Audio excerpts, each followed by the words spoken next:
We got Backlash coming up, and there's some interesting stuff going down across the board. But I think what everyone's talking about would be the greatest wrestling match ever. So it's been proclaimed. Edge I see him talking to ESPN and saying that it wasn't obviously his idea, and this is something Vince has conjured up.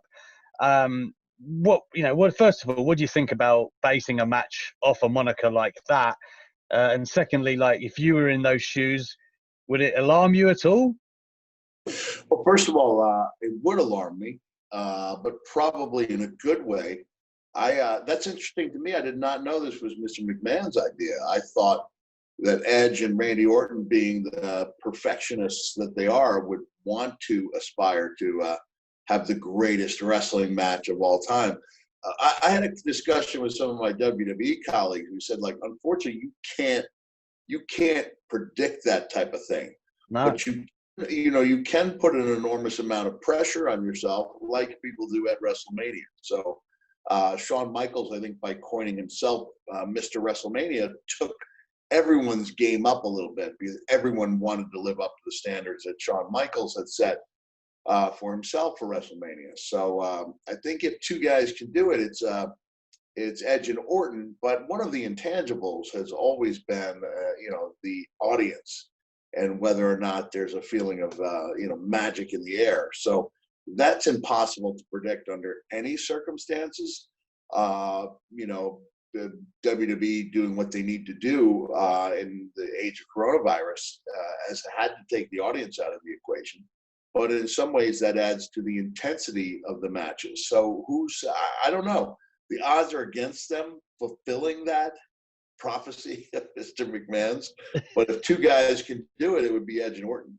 Do you think the very premise, though, almost sets them up for failure? And I don't like to think that, because I'd like to think optimistically. And as you say, they are performers of the highest standard. But the very idea of it is almost unobtainable. So...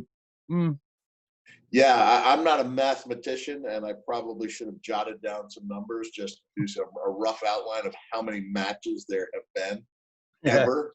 Certainly in the hundreds of thousands, if not, approaching a million or more, because wrestling is really a global sport or enterprise in a way that only really, football is worldwide. I think football is the only thing that can compare on a worldwide basis. I might be wrong on that, but there are other things that don't, translate beyond certain regions, like cricket for, people in the UK and certain places around the world. Baseball just doesn't connect in certain places. American football doesn't connect, but wrestling somehow does, and particularly WWE. So I'm not sure if it's possible to go out there. The other issue is that matches they're subjective. What's a great match to somebody might be an average match to somebody else. So we may very well have some people coming out of that saying that was the greatest match ever, and other people going, it was only a great match. But they are setting themselves up to disappoint a multitude of people. But I like the idea that they're taking on that kind of pressure. Yeah. A few more on Backlash. First of all, I spoke to Eric Bischoff last week, who's very complimentary of Drew McIntyre as champion at the moment. And I saw comments from Vince Russo that were the opposite. So it just shows you that there's subjectivity again. For yourself, how do you think he's doing at the moment? I thought he had a banger with Seth at Money in the Bank, and he settled in pretty well. I think Drew's doing a great job.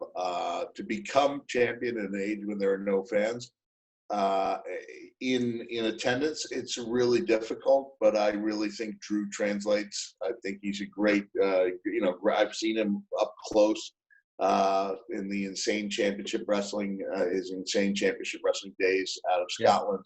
And I've always been high on Drew. He was one of the guys I pushed for. As soon as he went back, left WWE, I sent Triple H a message and said, you have to watch this guy. He's like a different human being.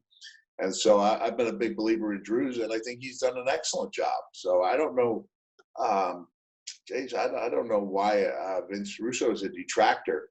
Everything we thought we knew about a champion is different these days because there's no audience to play off but I think his matches have been excellent. I believe he's connecting with an audience and probably doing it on a superb basis in the UK and elsewhere. And WWE is a global game, and Drew's a global star. Breaking news for you right here, okay? Yeah. I found out that Drew McIntyre is an Outlander fan. The Stars phenomenon, and because the show's executive producer was following me on Twitter, I said I introduced her to Drew via his work in the ring and his promo work, and she said, "I'll be honest, I had not heard of him, but he's on our radar now." So I just said, "Look, I'm not trying to pry, but I think I know a good story when I see one." And a 6'7" Scotsman who looked like he's carved out of granite, who is the WWE champion on an episode of Stars, is a good story for everyone. So that's breaking for you. Well, now you're playing agent. All these hats that you wear, man. Just to carry on with Backlash, Nia Jax in a title shot as well this weekend. A lot of different talk about her work on the internet, of the mistakes, I guess, or the injuries that have come of because of them. What's your take on Nia and her work? Well, Nia's been out for a little while, right? She has.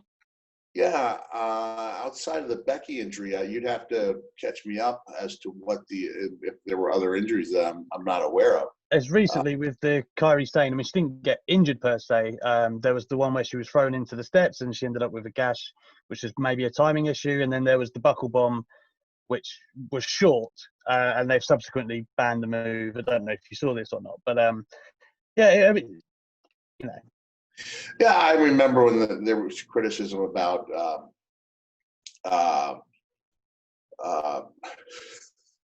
got going with his real name, Kobe. Becky's husband. Give me his word. Seth Rollins. There we go. Yeah. Drawing a blank when you can remember someone's real name and not Seth Rollins. As the buckle bomb is a dangerous move. A gash in that, man.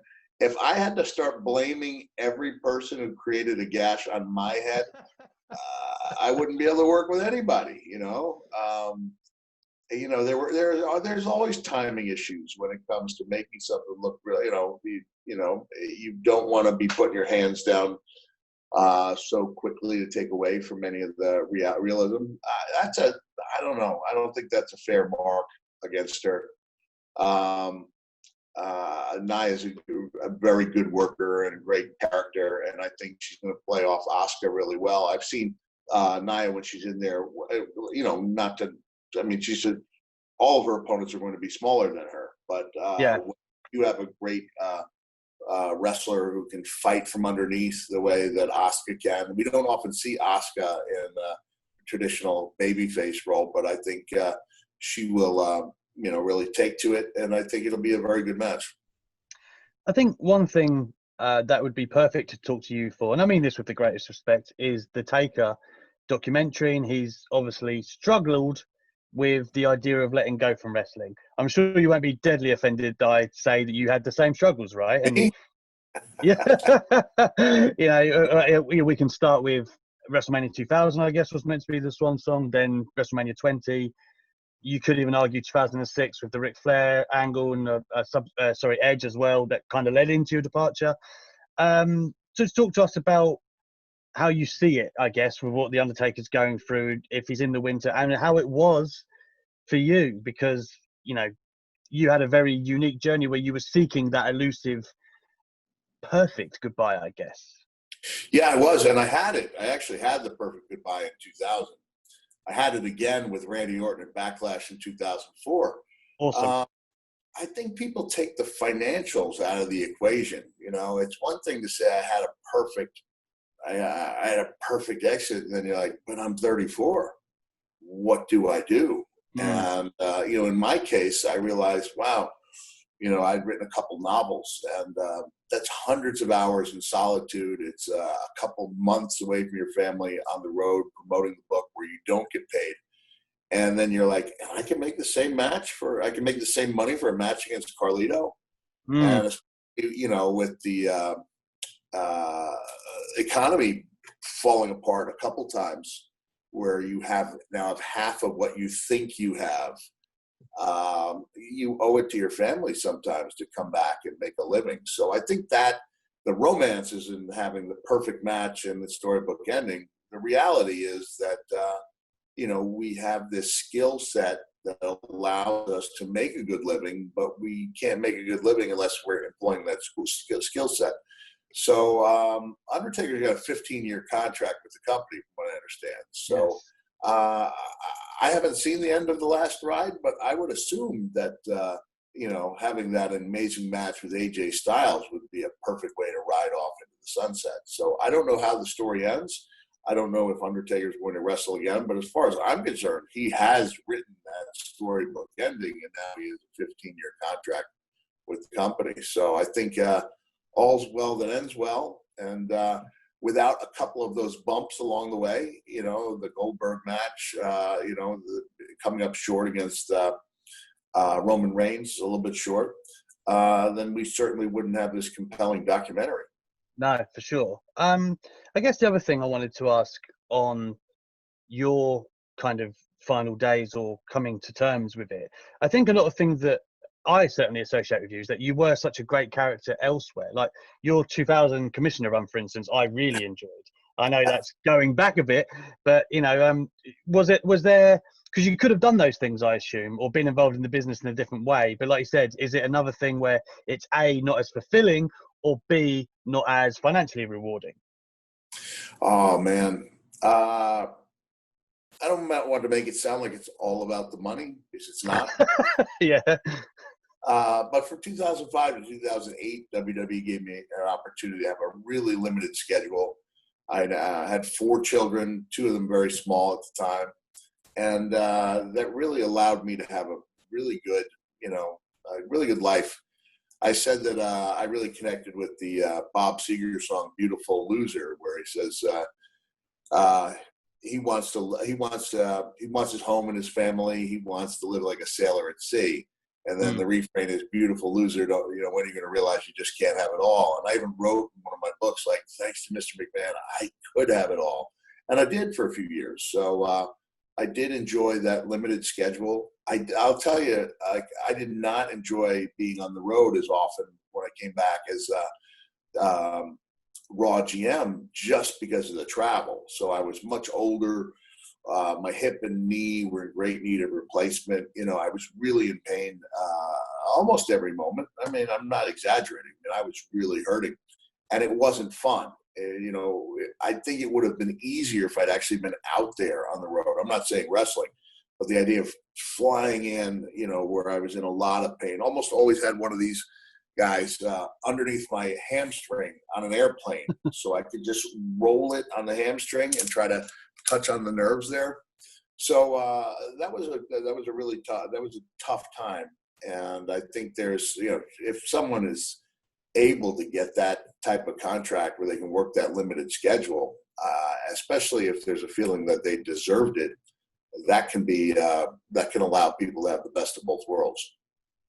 Well, Mick, I can't tell you how much of a pleasure it's been this is the first time I've ever been able to chat to you. Very Thanks. fun for me. But I know we have to let you go. You're a busy man. Hopefully we can do this again sometime, and take care of yourself, man. All right. Nice talking to you. Have a nice day. Yeah.